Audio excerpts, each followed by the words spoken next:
Hello and welcome to Novacraft. This is episode 9, and in this episode, we're going to make a sugarcane farm. In the last one, we finally got our wings, our elytra, so we can fly around as much as we want, as long as we have the rockets to do so. We only have less than one stack of rockets, so we need to make some more. And one of those two things we need will be a sugarcane farm, and we're going to put that right here.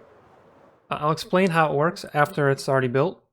So until then, just sit back, relax, enjoy the time lapse.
So here it is. Our sugarcane farm is complete.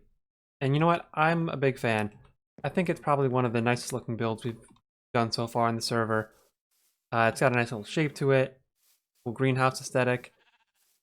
I know that greenhouses aren't actually green, but I played around with the clear glass and the green just looks better. Inside we have about 160 different stalks of sugarcane, and they're planted in a very specific pattern because each stalk of sugarcane needs to be right next to a block of water.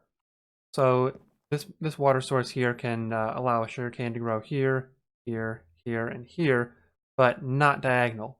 So in order to get one diagonal, you got to go and make another water source. So you end up getting like 2 down, 1 across, 2 over, 1 up, 2 up, 1 over, and this kind of pattern emerges, and that allows you to get the most amount of sugarcane packed into the littlest space possible. It can make harvesting a little awkward, but we're not really going to do that manually. We're going to use a flying machine, and that's this guy right here. Going to sweep out and break all the different sugarcane stalks that are more than just 1 block high. Actually, you know what? Let me hop into a creative mode real quick and show you what a flying machine is, because you don't know. Alright, so we're here in the creative world to quickly show how a flying machine works. Fairly simple. We need a sticky piston to push and pull a honey block. Honey blocks stick to the things that are next to them, for the most part. And that's going to stick to this sticky piston, which in turn has a honey block. So it's kind of a feedback loop mechanism, and we want to alternate how we power these. So if we power this one first, pushes these 2 blocks away, again, honey is stuck to this sticky piston. Then if we power this one, it'll go out and grab that block, depower, and then once I depower this one, everything will move forward 1, like that.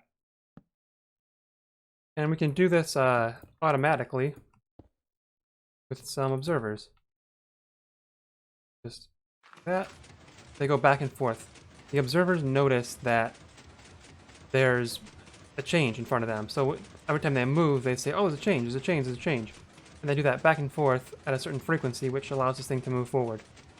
So if we have more blocks attached to this, both sides, you can see how anything growing underneath here would just get swept out. It gets broken by these blocks. Back on the server now, and I can demonstrate how this works.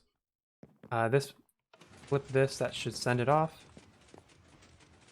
Yeah, and you can see the flying machine going, breaking those sugarcane stalks, and it's kind of letting them fall down to the floor right there.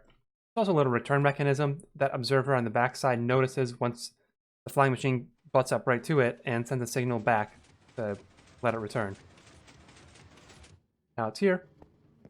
Down below there it goes. The minecart sets out, goes back and forth, and there's a little hopper in there which will suck out all of the sugarcane that are sitting right up above. When it's done, it'll come back over here and it will deposit the sugarcane into this chest. And already, after just a little bit of running this, we've got almost a full row of stacks. So this thing's going to work pretty quickly. I think per harvest, we're going to get about a stack and a half, because there's 160 plants here. Maybe 2 stacks, actually. 160 plants here. Each one grows on average every 18 minutes, and there's 15 minutes in a day. So whatever that math is, 160 times 15 over 18, that's on average how many sugarcane we're going to get.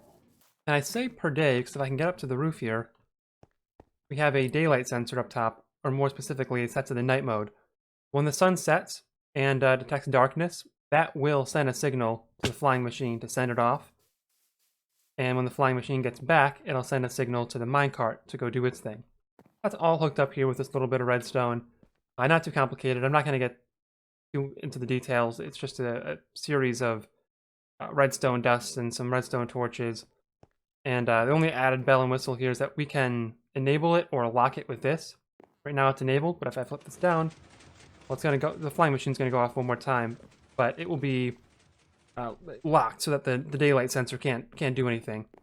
The reason why we want this is so that if we are running around the base and we get pretty far away from the flying machine here, if the flying machine is halfway through its thing, it will break.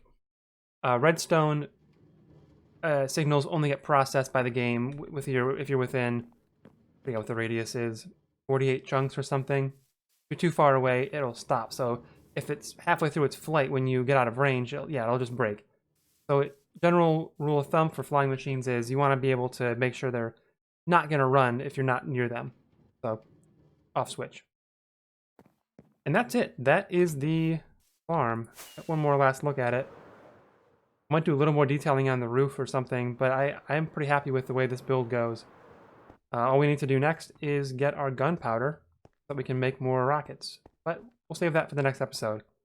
I hope you enjoyed it, and I'll see you in the next one.